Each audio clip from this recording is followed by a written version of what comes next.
Online for Authors, where I, Terry M. Brown, author of character-driven fiction and host of the podcast, introduce readers to characters they'd love to invite to lunch by interviewing authors, discussing their books, learning about the writing process, and even, on occasion, chatting live with a panel of authors to discuss topics relevant to both readers and writers. My guest today on the Online for Authors podcast is Joel David Bond, author of the book As Large as Your Spirit, a Reverse Refugee Memoir. In my book review, I stated As Large as Your Spirit looks at Joel's life during a 5-month forced stay on a Greek island during the pandemic. Although at first glance, being stranded on a Greek island sounds idyllic, readers soon realize that being trapped anywhere against your wishes is difficult. Though this setting is beautiful, Joel finds himself without friends, without access to funds, and with limited access to the internet during a time when the government limited a person's ability to travel or even interact outside their own home. In essence, Joel found himself a refugee, but one wishing to go back to the East while most refugees were leaving the East to head west. This book is about finding a place to call home, both physically and within oneself. It showcases the plight of refugees, unlike Joel, who had to flee from their home and must now find ways to make new lands their own. We even get a peek at Romas, people who, though they live in a country, are not accepted as true citizens. This is a great memoir that will make you think about what it means to be a refugee and what you can do to eliminate your own biases. Great read.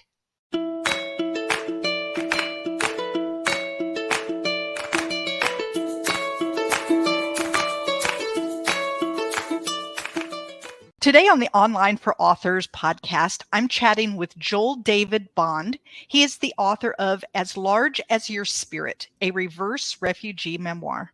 Welcome, Joel. Hi, thanks for having me on today, Terry. Yeah, I'm so excited to have you. Before we really get started, let's give the quick little elevator speech. What is this book about? What are readers going to find when they open this? At its core, it's really a book about finding a place to call home, not just geographically, but also in your soul and your spirit and your own personhood and identity.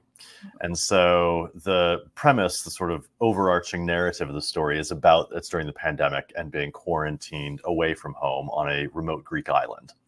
And during this time, I was able to interact with refugees who were from the Middle East, which is where I had been living for quite some time. And so here I'm a man from the West caught in Greece trying to get back to the Middle East, interacting, crossing paths with these Middle Easterners caught in Greece trying to get to the West. And so our paths intersected, and we ended up changing each other's life directions in ways that are still unfolding to this day. And at its core, you're looking at finding a place to call home, like I'm stuck away from home and refugees are looking to resettle, but also what does it mean to find a place to settle in your own spirit? So, okay. Yeah, in the beginning, I see it coming because, of course, I know what's going to happen, right? You're visiting and you decide, I'm going to head on to Greece anyway. And I'm yelling, we're on page 3 or 4. And I'm yelling, no, don't go, because we know now what was going to happen, right? Hindsight is 20/20, right? Yes, hindsight is an amazing thing. And then on the other hand, you're on a Greek island. Okay. And there's something really romantic about that idea. And I'm thinking at first, you were very honest and you were kind of complaining about being stuck. And I'm thinking, God, if I could have been stuck on a Greek island, that doesn't sound so horrible. Right. But you then go on to help us understand why just being stuck somewhere that you don't plan to be, even if it sounds romantic to the rest of the world, isn't so wonderful. Tell us a little bit about that experience, that getting stuck in a place where I'm sure your friends are going, well, I wouldn't mind being stuck on a Greek island, right? I know, right? I mean, people hear about it and they're like, oh man, what a privileged life you must have led. Yeah. And I tell people it was an amazing experience I wish to never repeat. Yeah.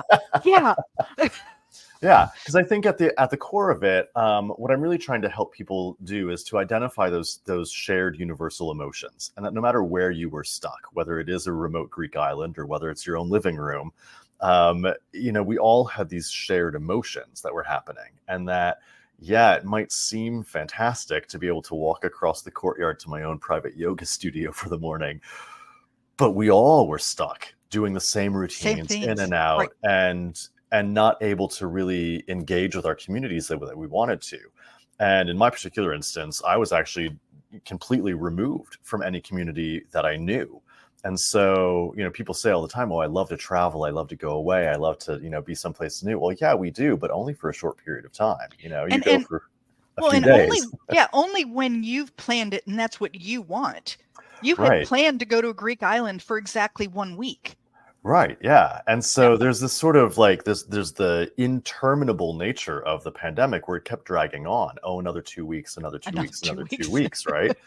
And so it's one thing to say, I'm going to go to a Greek island for 2 weeks. And it's another thing to say, I accidentally moved here and I don't know when I can leave. Right. Right. And I'm not even sure that I'm welcome.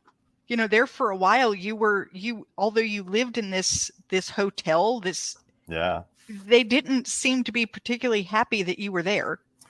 Yeah. I mean, everybody was in this sort of Right. stress mode of what, if you really just think back to your own experience, the beginning Oh, days of yeah. the pandemic, again, hindsight is 2020, right? We can look at it now and be like, oh, what a, Yeah. strange, weird, and wonderful time that must have been.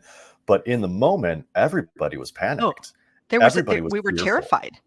right? Right. And I remember the owner of the hotel, kind enough man that he was, wouldn't let me pet the dog for the first 2 months because he was afraid I'd give the dog COVID and then he would get it. Then And, he would somehow get it. Well, I mean, I think back to those first 2 months in particular, before we really had a clue, like how was it spreading and everybody was fearful. I mean, my groceries, we would bring them into the garage and we would wipe them down with Lysol wipes and let them sit out there. And before we brought them in the house, we created all of these things that we had to do. It kind of kept us busy because otherwise we were sitting, but it was, I mean, I live in the coast of North Carolina. They closed the beaches. We were not allowed to walk on the beach. Right. Like they had tape over all of the public access areas. And for those people who actually lived on the beach, they could look at it, but they weren't allowed on it. Oh my goodness. Right. Right. And it's now we look and we say that's crazy. Like we would have been healthier out on the beach than anywhere else, but still, yeah. So yeah, and so yeah, you couldn't even touch the dog. Right. And, I think as well, there's this whole experience of, it's this romantic notion of being on a Greek island, but part of what makes going away so exciting and interesting is you often go away with people that you love. Exactly. Or it's a temporary nature. And so any relationships that you build are, this sort of transient, like, oh, these are these professional relationships with tour operators or whatever. And I found myself in this really interesting gray space where I had traveled completely alone. And I was now indefinitely here. And so how much do I invest in what few relationships I can build in the context of the pandemic before thinking that I might have to leave again? Well, especially with that idea of it's only 2 more weeks. Right. Yeah. Which kept happening. Which kept happening indefinitely. So for 5 months, I'm stuck on this island with just my carry-on. And so it was really this unique dynamic of how much do I really invest in staying here? And how much do I just sort of stay in the holding pattern? Right. Right. You also had it fortunate, I don't know, like you didn't have much connectivity. So you couldn't even like scroll on your phone and find out what was happening. You had to walk into town. Yeah, that was one of the biggest frustrations because, of course, my original intention was to be disconnected. Right. So it was fine. Right? Like I wanted to have a week detox. Right. But I didn't want 5 months of detox. Right. Right. And so it ended up being this very frustrating situation where being stuck away from work, was then sort of drafted in to do work online, but I'm not able to do that really effectively. And so what I would do is I'd record short videos using these free online services and then leave them to set to upload overnight because it would take 8 hours for a 3-minute clip to upload for my students to watch. And as things started to open, I was able to walk into town and back and get better connectivity. But I mean, it really was just this hair tearing out kind of frustration of like, I can't even connect to the people Right. that I want to virtually. And so I really was forced to go really inward and do a lot of soul searching and introspection, but also to go immediately outward to who was right here in this immediate community, the farmhouse sisters, the hotel Right. owner, Yorgos, who you all Right. meet in the book, who all became great friends, you know, and that was just a fantastic experience to be able to build a community, which takes time, of course. Nobody Yeah. has these instant friendships either. Right. So the narrative of the memoir also helps you sort of track how I'm developing and deepening these friendships. And what does that look like? So, In some ways, you really were blessed to be remote because you were able to make friendships with people like the farmhouse sisters. mhm. Because once you've been there a while, you're not seeing anyone else. They're not. It's not like COVID comes down out of the sky. So they feel a little confident being able to be near you. Whereas like if you had been in a big city, Mhm. people didn't leave their homes, Yeah. Yeah. you So know, we and were sneaking around the island yes, actually yes, long before the restrictions were yes. lifted. And I remember early on, it was Orthodox Easter, or maybe the week before Orthodox Easter. And so the farmhouse sisters had invited me and Pericles and a few others to basically a beach party. This is a legal beach party gathering. And so we drove over the mountain off to this hidden remote cove on the island, and we're all sat there having this picnic. And I remember being absolutely terrified because I'm like, oh my goodness, like what if all these people have COVID And I'm gonna get it. and I'm stuck here on this island, you know? Right. But at the same Right. time, we're all sat there, you know, having a good time, swimming in the beach and like, you know, listening to Greek music and having fresh made dolmades. And I mean, it's all this stuff was just it's this weird mix of terror and joy. Yeah. You know, being invited into the community and yet wanting to have some distance. And all of that gets sort of, you know, that didn't make it into the book, that Right. particular vignette, but Right. there's so many things like that that happened that I was like, oh my goodness, what is happening? Right. So speaking of not making it into the vignette, I during COVID, my husband and I rode across the United States on a tandem bicycle. Oh my goodness, that sounds So we rode incredible. 3,102 miles across the United States. And it was very different than the trip we had planned because of COVID. Like, you know, we had planned to use this place called Warm Showers, Oh which yeah. people open up their homes. Well, nobody's opening up their homes. So yeah, it was just a very different experience than we had anticipated. And I'm currently writing about that. And Mhm. there are so many things that don't get to make it in, Yeah. you know, because nobody wants that. You know, Yeah. nobody wants to read all of that. Do you have any other stories that didn't make it in that you think like maybe it should have, or maybe if I wrote another one, I'd put this in too? Do you have anything you'd like to share that didn't make it? Oh, the cutting room floor is littered with things. I'm I sure. mean, how do you condense 5 months of just intense experience into a single memoir? And one of my favorites that I had to cut, you know, they talk about killing your darlings, right? And Yes. so this my darling that I ended up cutting in the end was actually a vignette that was just prior to arriving to the island, where I met my first actual refugee in Athens, who I was convinced had COVID. He's coughing. We're in the shared hostel in Athens, and he introduces himself very shyly and says that he's Romanian. And so I'd had a Romanian student like a few years back, and so I threw a few Romanian words. Oh, hello, how are you? And he just looked at me blankly. And I was like, oh, maybe my pronunciation's off. You know, my Romanian's not that good. And he's like, well, actually, I'm not Romanian. This is a fake passport. I'm actually Iranian, and I'm trying to migrate illegally into Europe. And so we ended up having this sort of heart-to-heart conversation where he told me his story of evacuating out of Iran, hitchhiking across Turkey, being dumped across the border in Greece by these illegal people smugglers, Right. and being threatened multiple times, nearly lost his life, suffered frostbite, and now ended up in Athens and was basically hand-to-mouth existence. And I remember just being absolutely just touched by this gentleman's story.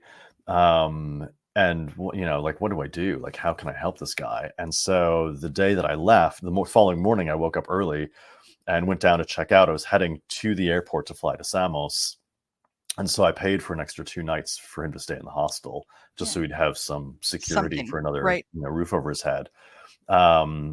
And we've stayed in touch. He's now since resettled into Germany and awesome. Has made a new life for himself. And that's been, that was a really heartwarming encounter there, but it just didn't quite mesh with how I wanted the whole arc of the story to sort of end with that refugee experience. And so I had to cut that out. But his story is one that really resonates deeply with me. And I have submitted it as a standalone, actually, to several contests. Yeah. But in and of itself in the book, it just had to be cut. And I was heartbroken to have that one disappear. But right. So you call this a reverse memoir. I mean, a reverse refugee memoir. Refugee memoir. Yeah. Why that term? For me, it has sort of two connotations. The first is this concept of refugees we normally think about coming from the developing world to the developed world. And yet this is a memoir about a man from the developed world trying to return to the developing world in Iraq, where I was living. Right. And so there's that kind of the following against the flow, going the opposite direction of the migration patterns globally of people who are in that asylum seeking process. And then the second connotation for it is again, that inward journey almost. So it's less about the physical journey of trying to find a place to call home, but kind of that turning inward and looking at myself and my own identity and who I am and how I fit within my society and who I want it to be. And so for me, it's that reverse refugee, as I was kind of a refugee from my own heart.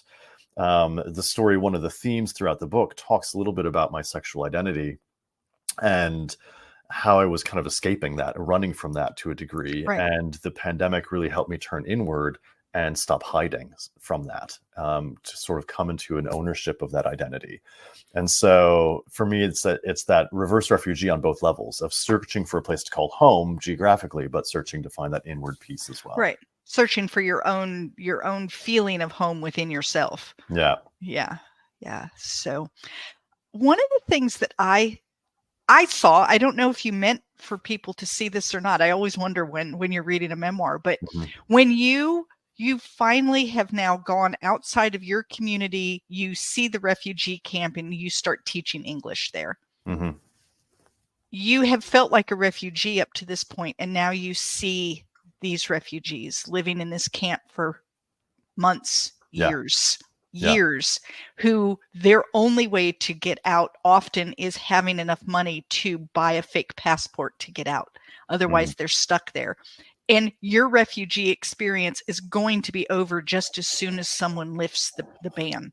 Yeah. And I saw kind of I don't know, maybe you didn't, I don't know, like a realization that although you were a refugee in a much different manner. Yes. So you're catching a very intentional parallel there. Okay. The intent behind that was to sort of mirror what refugees were experiencing and my own experience, in the sense that my goal, both at that time and what I want to communicate to others, is that we often have this fear of the other. We have this fear of those who are unknown. Particularly refugees in the media have this stigma attached to them. And yet, if you can strip away that stigma, if you can strip away all the veneer and the varnish and the news headlines and the whatever else there might be, underneath there's a shared human universal feeling, value, context, emotion that's happening. And for me, even though I was coming at this from a place of privilege with a roof over my head and a place to sleep and food to eat and a generous hotel owner that let me stay there for a bargain price, who would often deliver food to my doorstep, cooked by his wife. I mean, all of this was sort of this amazing experience. At the same time, I was away from everything I knew and I loved. I wasn't sure that I'd be able to go back home. I felt incredibly isolated and alone. I didn't speak the local language. I was having trouble connecting and finding ways to engage with the community.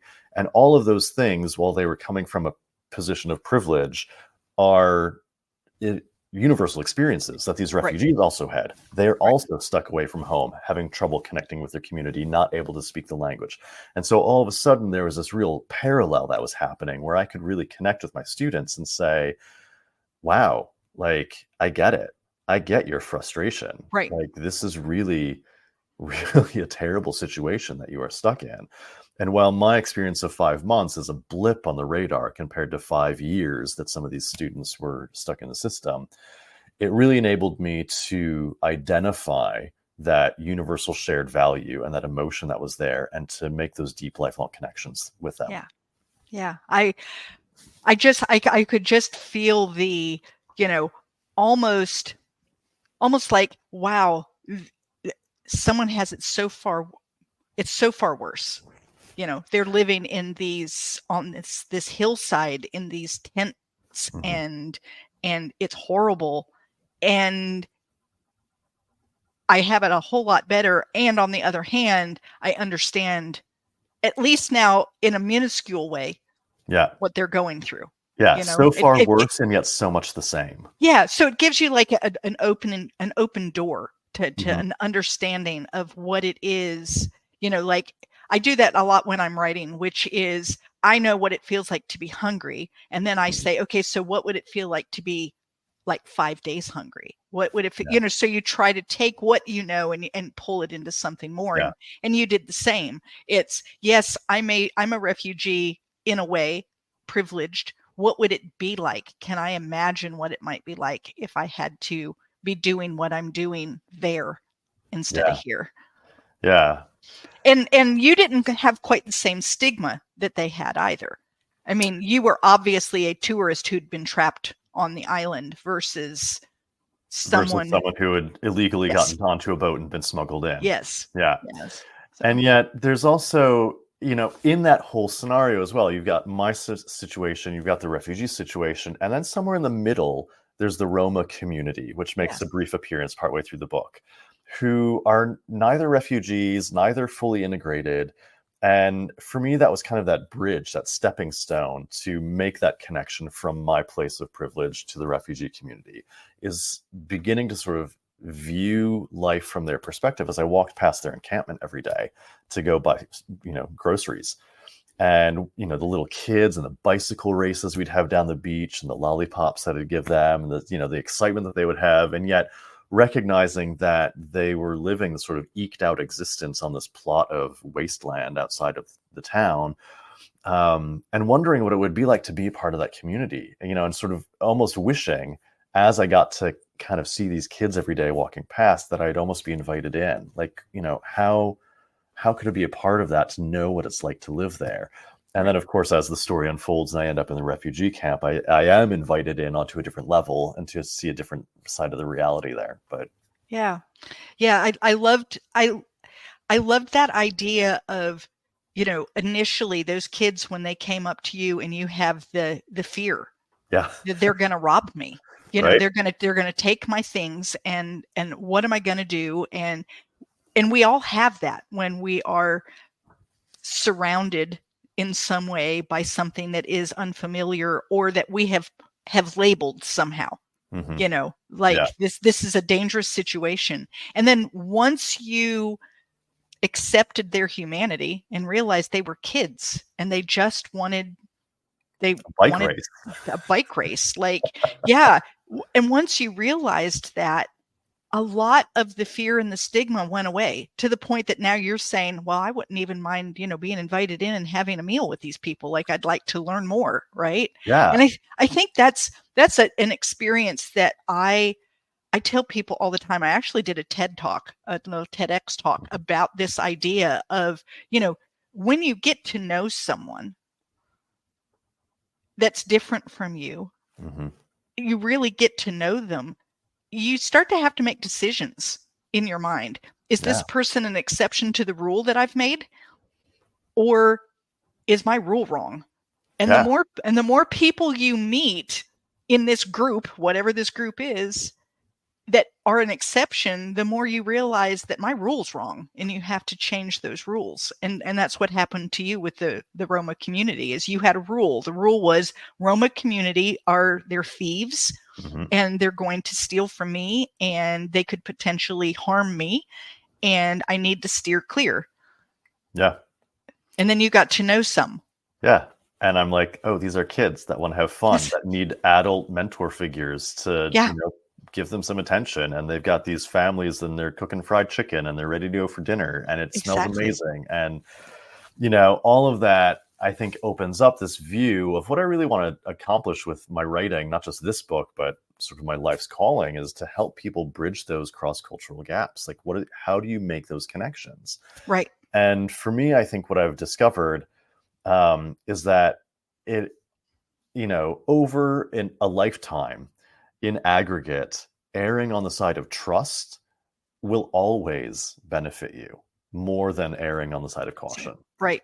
And yes, there is that evolutionary side of like, yes, you need to be aware. Yes, you need to be mindful. Yes, you need to be wary of certain things, of dangers that might be out there. But if you're willing to see that humanity and make that first step of trust, often people will then trust you in return. And all of a sudden you're developing a connection that will change your life. My husband and I noticed that riding across the United States. So you figure we're out there during COVID when people are not trusting anybody. Like, you're immediately suspect you're carrying a horrible disease and, you could kill us all. And so you have that going on. And then in the United States in 2020, there was a lot of political unrest, lots of burnings, and I mean, it was not pretty. Yeah. And we rode the whole way across the United States. And do you know what we found? Wonderful, nice giving, loving people who went out of their way to be helpful. And it was truly amazing. Yeah. It was truly amazing. And it actually restored my faith in humanity, because if you listen to the news, after a while, you begin to believe that there's nothing good going on and everybody's horrible and everybody's out to get you and the world is going to hell in a handbasket. And that's just the way it feels. Yeah. And we got back from that, and I don't watch the news much anymore. Yeah. Yeah. Well, I mean, I even touched on that, I think, in the first part of the book where I talk about moving to Iraq and how the news headlines, war, terror, etc. Right. Right. And when I first, took up the position to move there, my mother didn't talk to me for 2 or 3 days. Well, I can understand. I mean, and as a mom, I can understand if my son came to me and said, I'm moving to Iraq, I'd be like, yeah, think twice, really. Yeah. And yet I said to her, if I base where I'm going to live in the world only on the news headlines, by the same logic, I'd never move back to America because of gun violence and racist protests and political upheaval and everything else. And while what happens on the news is true, those things are there, they're happening, they only represent a small percentage of reality. Yeah. And 99% of every day is people getting up and visiting grandma and going to buy milk at the supermarket and taking the dog for a walk. Exactly. And that's what I've said over and over is the people that I met along the way, they wake up in the morning, they go to work. They go to work because they want to have money to do the things that they can for their families. They come home, they have dinner, they love on their kids, they go watch a ball game, they do homework together, all of those things. They're just living life just like I am. Yeah. Yeah. They're more like me than they are different from me. Even the ones who are vastly different are actually more like me than they are different. Yeah. And that was a very eye-opening experience for me. Yeah. So. Yeah. And I think that's what I really want to try to accomplish is through this book and through my work, is just to let people know that, yeah, there are people that are very different from you. And yet, if you're willing to suspend your immediate judgment and take a moment to step back, just observe, state what you see, explain, get the explanation, and then evaluate. Yeah. You'll find you'll open yourself up to a richness of relationship that you never dreamed possible. I absolutely agree. So you, in the beginning, said that this whole experience changed you and that it's continuing to evolve and change you. So talk a little bit about that. What's changed? What are you doing differently? First thing is I definitely find myself giving more of a voice to refugees, both those that are currently already resettled and those that are in the process. And also looking at education and advocacy on that level. What can we do not just to help refugees that have resettled into this country, but to actually stem the flow of migration? I mean, 1% of the world's population is displaced due to conflict. And of that 1%, we talk about in this country, not to get too terribly political, but we talk about migration in this country and borders and everything else. Right. And yet, if we actually look at the figures, statistically, the US only brings in less than 1% of that 1%.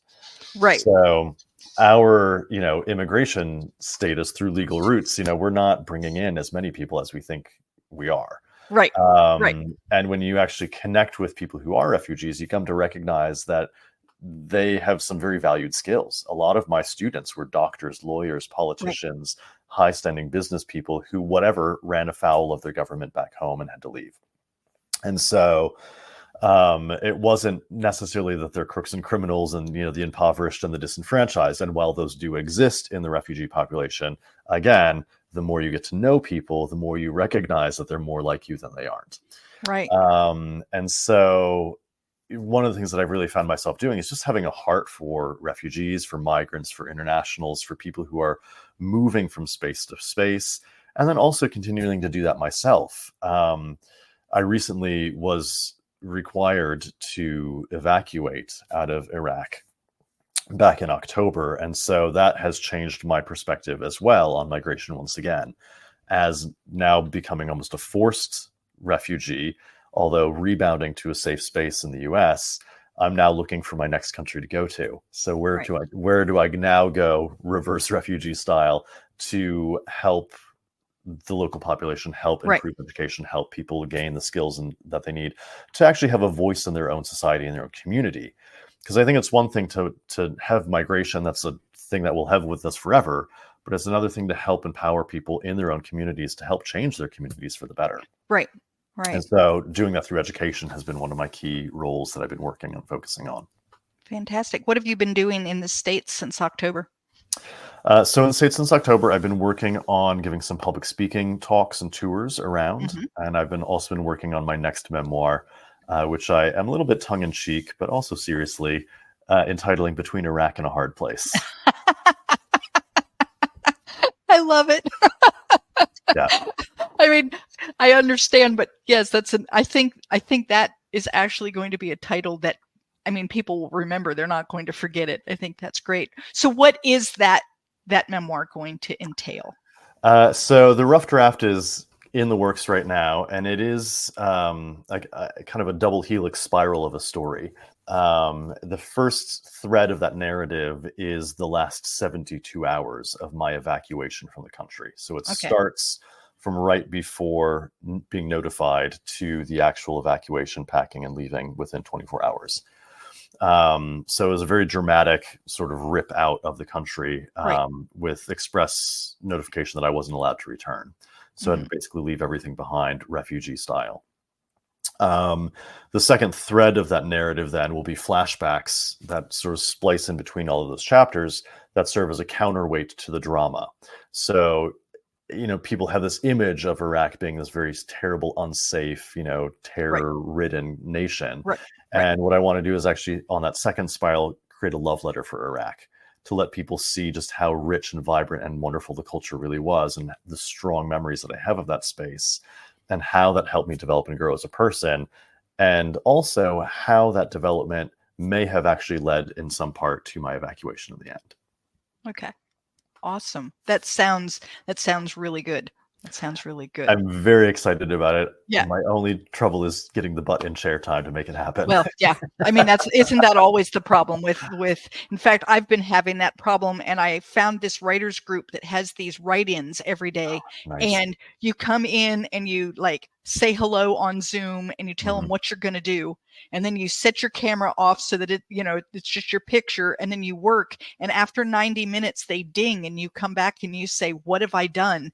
And it has put my butt in the chair 4 or 5 days a week for at least 90 minutes. Nice. And it's like, wow, and I'm surprised. Yeah. Because I don't normally like people telling me what to do or when to do it. And so the idea of, a timed write-in never appealed to me, but I had to do something different because I wasn't getting time in the chair. So I a little bit understand every that day feeling.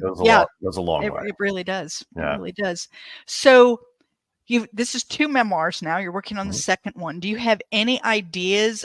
Do you think you'll go more than that with writing, or once this memoir is out, are you done? Oh no, I have a lifetime's worth of experiences. Okay. Lined up behind number 2. I've toyed with the idea for a number of years now. Memoir number 3 would be about my life as a flight attendant for a couple of Okay. years. Okay. And just the crazy, ridiculous, Right. stories of life in the air at 30,000 feet. Right. That one hasn't taken nearly as much shape as the others, but there's definitely some content there to be had. Okay. Awesome. That sounds wonderful. If a reader wanted to get up with you, they wanted to say, hey, Joel, tell me a little more about Iraq, or hey, Joel, I'd love to hear more about, whatever. How do they do that? Yeah, so my website, joeldavidbond.com, has got all my work, public works available there, as well as my speaking gigs and engagements. And then I'm actively engaged on Instagram, Facebook, and LinkedIn, all at Joel David Bond. That's easy enough then, and I'll have that all in the show notes. Is there anything that you wish that I had asked you about that I didn't bring up? I think you've covered the key points. I had one podcast host a few weeks ago ask me if I were to give some words of advice, what would they be? Like, what's your sort of thing that's your mantra you're learning right now? And I think the thing that I really want to encourage people who listen to this is we think about these experiences in our life and life changes that are coming up with some trepidation, with some fear. What if it goes wrong? What if it's terrible? What if I lose money? What if I lose friends? What if I lose whatever, right? And I think it's really valuable. And I think what I am trying to do in the book as well with this memoir is to show people, what if it's great? What if it's amazing? What if it changes you in ways you never thought were possible and deepens your experience in ways that make you grow? What if it's good? And so I think for me, the sort of parting word I would give out there is, as large as your spirit, and whenever you are invited to your own life junctions, to really balance those negative what ifs with what if it ends up being great, and then go do it, because it probably will be good. Yeah, I'm a firm believer. I hear people say things about like bucket lists, and it's like, oh, don't put it on a bucket list. If you want to do it, go do it. And if you're not going to do it, then stop putting it on some list. Like, just go do life. Go do life, because you don't know when you'll have a chance again. You don't know if you'll have a chance again. Yeah. And like you said, the likelihood is whatever you do is going to be good. And even in a case like yours, where it was good and it was bad, you grew and you learned and you became and you walked out the other side as a better person. And so, absolutely, go do. I agree. Well, thank you so much for being with me today, Joel. Thanks for having me today, Terry. It's been. Thank you for listening to Online for Authors, where I, Terry M. Brown, author of character-driven fiction and host of the podcast, introduce readers to characters they'd love to invite to lunch. Tune in next Tuesday for another podcast episode.